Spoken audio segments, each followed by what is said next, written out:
kamu mendukungnya, kamu mau mendukung atau mau ikutan juga nimbrung di dalamnya, berbagi pengalaman atau gimana dengan aku namanya nih anti pelakor ini. Nah itu dia sebenarnya, aku tertarik banget gitu loh kalau ada komunitas seperti ini pada saat tahun lalu ya Mbak gitu loh, mungkin aku akan join karena aku juga pada saat itu bingung mau sharing kemana, ya pasti kita sharing ke ibu dan juga sahabat. Nah kalau ini kan mungkin akhirnya lebih bagus gitu loh, jadi kita bisa komunikasi secara misalnya ada terapi dari psikolog atau segala macam gitu, jadi terarah lah gitu loh.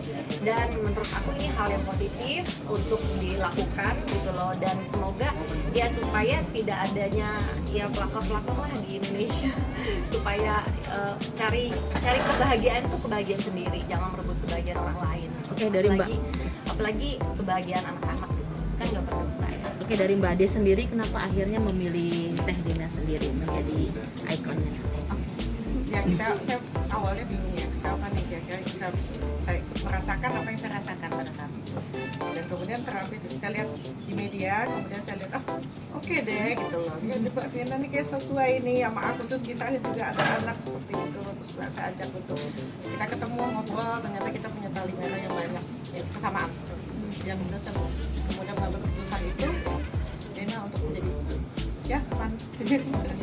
Teh, sempat nggak sih ada perasaan ragu dan mungkin ada perasaan bimbang gitu kan ketika dipilih sama Mbak Ade, karena kan kita tahu dirimu paling picky banget kalau untuk urusan rumah tangga dan keluarga gitu. Pastinya, apalagi karena di topik ini kan ada kata-kata pelakor ya, karena kan hal itu sangat apa ya, kayaknya nggak enak untuk diucapkan gitu loh. Tapi mungkin ya teman-teman tahu rumah tangga saya juga apa namanya, bisa dibilang runyam, berantakan dan akhirnya sampai harus bercerai.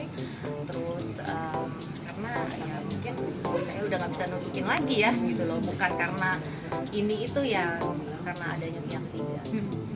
Kak Dena sempat ngerasa ini nggak sih Kak, kayak menyesal gitu untuk mengeluarkan semuanya gitu sampai di titik ini, atau justru nggak sama sekali Kak? Gini ya, saya dan pihak keluarga saya itu saya di sini berdiri sendiri, tidak ada dalam keluarga saya tuh yang ikut membantu bersuara ya di media.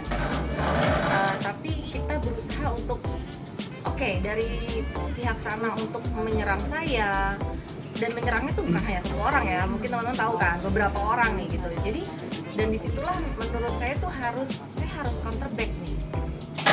Kalau enggak, orang, media dan juga publik akan beropini kalau oh ya berarti Dena tuh benar begini, kalau saya nggak ngomong, kalau saya tidak mengeluarkan bukti juga gitu loh. Jadi sebenarnya bukti-bukti yang saya keluarkan itu hanya sebagiannya Mbak gitu, karena itu bukti yang saya berikan ke pengadilan.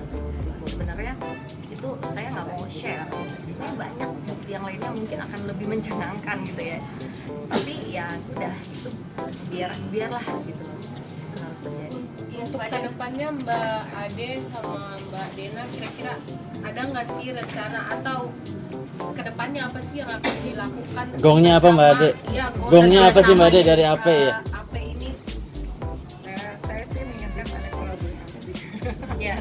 depannya, karena kita sama-sama korban di sini dan kita sama-sama ingin menggunakan yang terbaik dari hasil apa yang kita hasil nanti, mungkin yang terbaik untuk kepada masyarakat pada umumnya.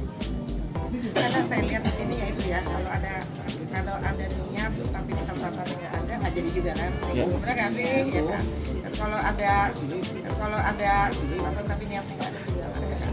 Jadi saling ini aja, berikan input diskusi bersama gimana nih baiknya ya AP dan kolaborasi kita sama-sama. Dan semoga dari sini bisa lebih aware juga ya ke teman-teman yang lainnya gitu.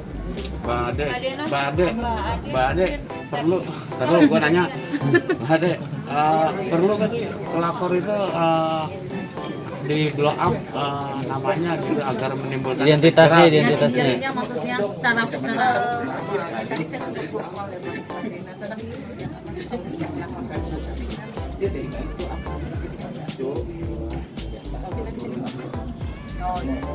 Ya, kita baru cerita ya, karena kalau di Korea kalau ada berita perselingkuhan seperti ini itu langsung diambil beritanya semuanya, atau karena itu akan takut jadi si artisnya itu tidak dipakai lah gitu kan ya.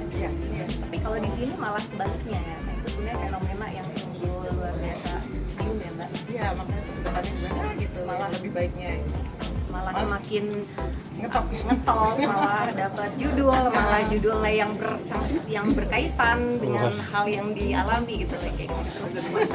Mbak Ade sama Mbak Dena sendiri kan tadi juga bilang yang kalau lihat pelakor itu jadi kayak penantang gitu, maksudnya justru malah dia kayak ngerasa ini loh gue gitu loh, jadi kayak apa, kayak ngerasa Nantangin. ngerasa tenang gitu, jadi kayak ngeliatnya gitu nggak sih Mbak? Sebenarnya lebih kasihan. Kita kasihan. Kenapa? Karena sebenarnya di dalam hati mereka juga tahu mereka juga manusia dengan punya hati nurani, dan mereka juga tahu apa yang mereka lakukan itu dengan salah, membuat suatu keluarga hancur dan membuat suatu anak juga kehilangan figur bapaknya. Dan itu mereka tahu mereka salah. Jadi kalau kalimat yang tepat sih kalau buat aku pribadi, aku melihat itu sebagai kasihan karena mereka tidak bisa mendapatkan kebahagiaan yang mereka cari dengan cara mereka sendiri dan milik mereka sendiri, sehingga mereka mengambil kebahagiaan dari orang. Kak Dina, sekarang kamu susah nggak sih maksudnya